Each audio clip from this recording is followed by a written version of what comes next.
Welcome to The Last Breakfast. Please enjoy the video. In this video, I will explain how to play Hitman 3 in VR. First, confirm your computer meets the minimum specifications for a smooth VR experience. Next, properly connect your VR headset to your PC, ensuring all cables are secure. Then, install the required VR software, such as Steam VR or Oculus software, which is essential for your headset to function correctly. This foundational setup is crucial before diving into the game itself, preparing your system for an immersive experience. Once your VR setup is complete, launch Hitman 3 directly through your VR platform.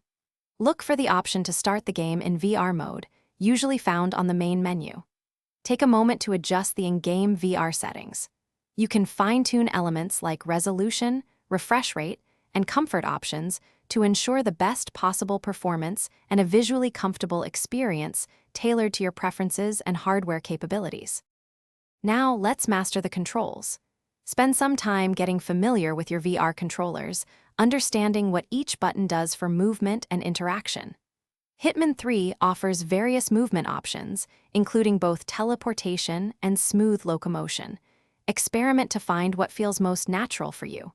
Practice interacting with the environment, picking up items, and engaging targets. This will help you feel more confident and effective as Agent 47 in the virtual world. To truly enhance your VR experience, ensure your physical play space is clear and safe, allowing for unrestricted movement. Remember to take regular breaks, especially if you're new to VR, to prevent motion sickness and reduce eye strain. Experiment with the game's comfort settings, such as vignette options or snap turning, to find what works best for you. These small adjustments can significantly improve your immersion and overall enjoyment of Hitman 3 in virtual reality. Thanks for watching. If this was helpful, leave a like and consider subscribing. See you next time.